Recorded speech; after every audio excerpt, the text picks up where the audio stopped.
Hi guys, welcome back again. So as I was saying to a viewer in the previous video regarding getting things done now that the peak season is approaching in the garden. Guys, I wish I was in my 30s again to be able to glide through what I'm about to do. I'm having my plant-based smoothie to get all the energy I can for what's coming up today. No bacon and eggs for me, no thanks. I don't subscribe to turning my body into a graveyard for animals.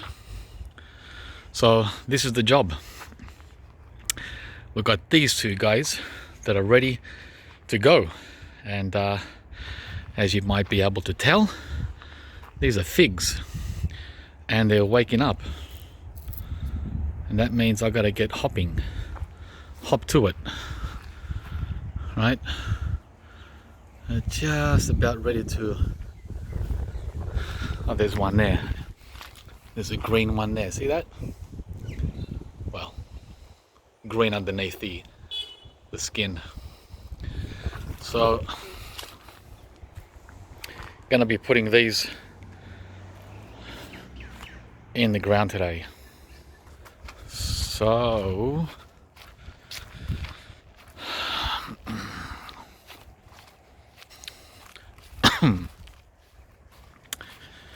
this is where the camellia was. Remember the camellia? They collapsed in the storm in early June next to the gas meter. Well, I've got to clear all this first.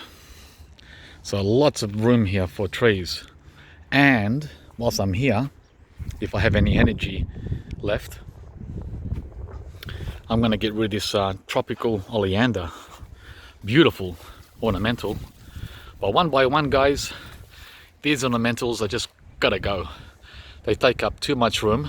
They're beautiful, don't get me wrong. But they're not serving any other purpose. Well, the main reason is I need room, okay? And secondly, their only purpose is to look beautiful. It's like a beautiful model that has no value other than to look pretty. That's what these are like. Whereas all these fruit trees here, wow, value plus. They're feeding us, right? Even though they're ugly. This guy's ugly, right? Especially when he's dormant. But he's gonna feed us juicy sweet plums in summer, whereas that camellia is not going to feed us anything. Zilch. So first thing first, clear this. I've already eyed out the spots. There's room for 1, 2, 3, maybe 4 trees here in the front, and at the back there's room for 1, 2 more. So we're looking at up to 6 trees, and we're talking large, not dwarf, full-size trees. But that's pushing it to the limit. Realistically, we're looking at 1, 2, 3, 4, 5. So anywhere between 4 and 5, realistically. So I got the 2 fig trees and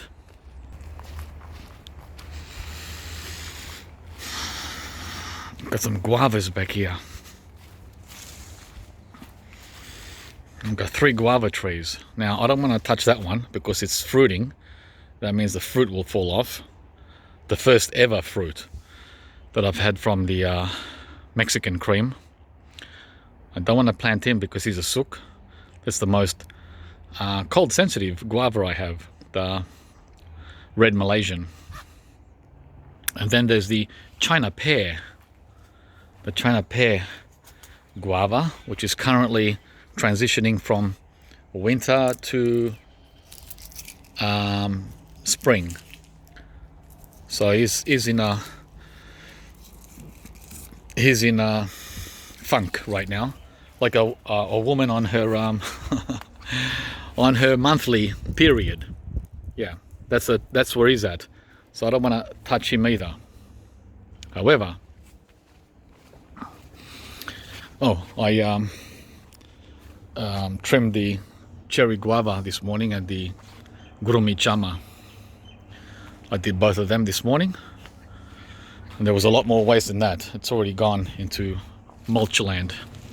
So this guava here remains, and he isn't on his period, and nor is he cold sensitive.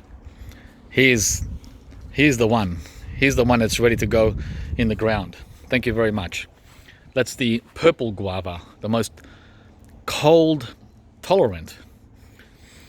But it's the only one I haven't tried. I haven't tried this one. So I hope it tastes good, because I'm going to go to a lot of effort to get him in the ground. Because as you can see here, it's a big pot. It's a big pot that we have to shift and dig into the ground. So that's one there, and 2 figs. That's 3 trees. Yeah, so I wish I was in my 30s to glide through this, as I have arthritis. Every year it gets a little harder to dig and lift and shift and move. The other location that I would have liked to have put the fig would have been right here, but there's no way now in my state would I be able to remove this guy. I planted this about 15 years ago. It was a great idea back then. It's an ornamental as well, evergreen ornamental, and at this time of the year he has these wonderful, beautiful, fragrant, perfumed flowers. Hang on, let's focus. And it's starting to flower right now. There you go. There. Smells like perfume, the whole tree. And I forget what the name is, but when they removed the hedge for me last spring, they asked me if I wanted to move this tree, and I said, no, leave it. That was a bad decision, George. I should have had them take it out, because they were all here, right? The big guys with the muscles and the equipment. There's no way in heck I can get it out. No way. Look at this. I mean, I can use the chainsaw to cut these limbs, right? I can bring it down to here, but what about that part down there? How am I going to get that out? Look at that. It's massive. Yeah, so that was the other spot I had in mind for the fig, one of the 2 figs, because the sun comes up there in the morning from there, right next to this tree, right, and it shines all through the day along there. So would have been perfect. The other spot I had in mind was right there, but it would block out all the sun from all these tropicals here, late afternoon sun, right? Because it's over there in the afternoon, the sun, and in the morning it's over here. So this spot is a no-no. I'll leave it for a slow growing tropical. It's reserved.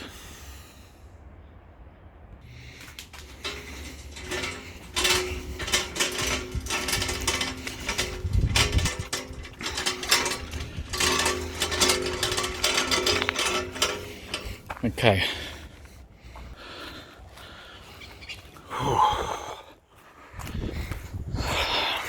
All right, guys.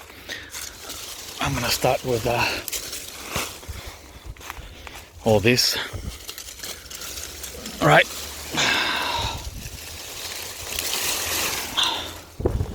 And I'll see you in about, I don't know, a few minutes anyway. Alrighty. That took 5 minutes to clear all this. So now we have, like I said, room for, wow. Back here, I've got room. I've got to remove the oleander too. I might do that another time.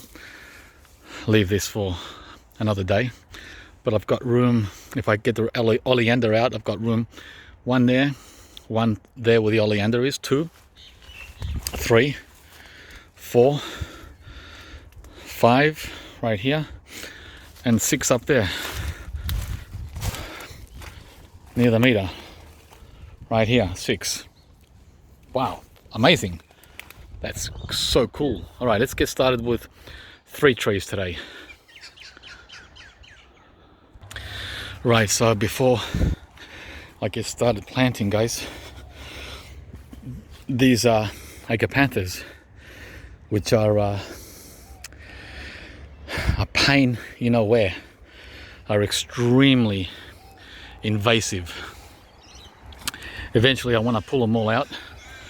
I got someone to come over and pull them out for me. You know how much he wanted to pull all these agapanthus out all the way down to the end? All the way down there, 30 feet away, 10 meters. $500. $500 to pull them out. I just spent 10 minutes on the first one. So now I know why he wants that much money. It's a real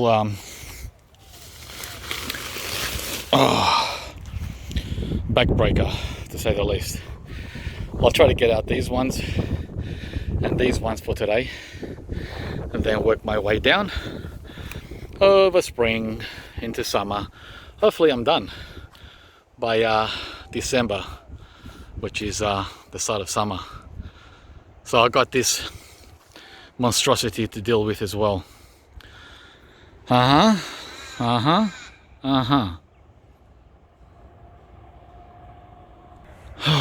I had the interest or time or desire or whatever, which I don't, I could make money on these.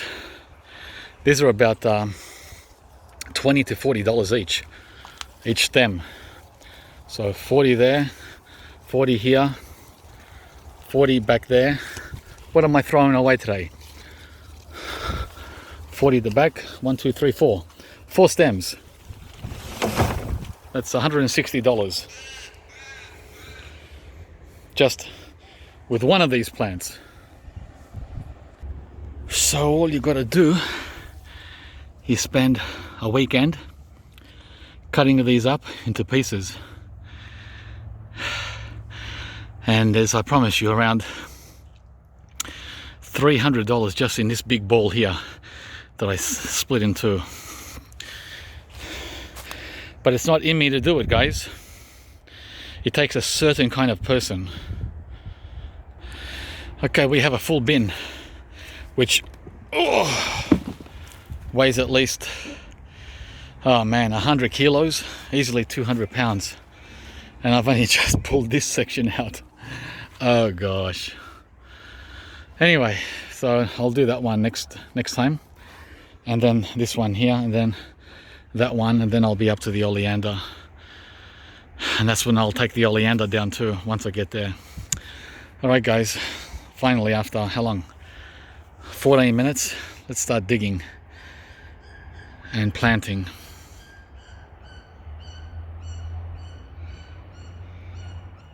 Uh, 14 minutes on your clock. Just over an hour and 15 minutes on my clock in real time.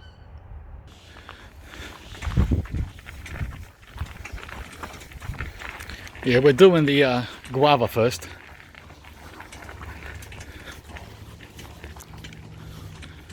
Okay, I've got some more of these out for the next load in 2 weeks. Every 2 weeks the garden waste comes.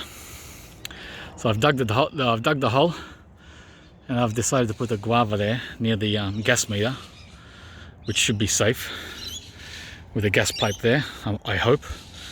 I was going to also put a palm tree there instead. I've got a nice mature palm tree, which might have been better for the roots, but I'm confident that the guava should be fine. After all, there was a, believe it or not, there was a 25-year-old dwarf pine tree right there, right above the pipe going out to the street, right above the pipe for 25 years, and it didn't do any damage. Well, we think it didn't. So I think the what do you call it? The guava here will be fine. The gas pipe comes there, and then it comes here around the stone here and all the way down the stone towards the house. So it completely misses all this growth area here. So the guava's in, and you'll notice I have a couple of inches of what do you call it, space between the level ground and the actual tree. It's hard to see. It's about hang on, let me make it a widescreen. Yeah, that's better there. So I've left about 2 inches, maybe 3. So it's going to sink. With all the water I'm giving it, this is going to end up sinking at least 1 inch to 2 inches. So it'll be level by the end of spring. So now I'm going to just pack it back with soil so the water doesn't run off when it rains. Like, I'm going to create a burn around the tree. Everyone's come out to garden today. Just the time that I came out too. Everyone's gardening on the same day. Yeah, so that's tree number 1. Wow, people are mowing the lawn now. I inspired the whole neighborhood to come out. Great. Good to see and good to hear. Alright guys, that's done. All watered in. Purple guava. I didn't give it any amendments. I'll just wait a few days and then give it some sea salt and fertilize it in a few weeks. Alright, next is this guy here. The oh gee, the tag fell off like they always do in the wind. See that? What variety figs do I have? I don't know. The tags keep falling off. I think this is the Bordeaux variety. What's it called? Something Bordeaux. Yeah. So this is a big heavy pot, guys. Oh, it's at least 50 kilos, 100 pounds of pot. And it's gonna go somewhere in here. I wish I could get these out, but I'm just too tired. I've been out here for almost 3 hours and I've only got 1 tree in. It's a beautiful day. Sun came out, it's gorgeous. Alright guys, I'm gonna end it here because I can go on and on and on, as you know. So I've got the first fig in the ground, and I'll put the other one down over there. But I've got to get that oleander out first. This guy's got to go. It's been there for, geez, 12 years. It's a beautiful tree, but doesn't serve a purpose anymore. We've got other priorities, right? So that's it for now, folks. Oh, all right. Thanks for watching, and I'll see you from the next video. Bye bye now.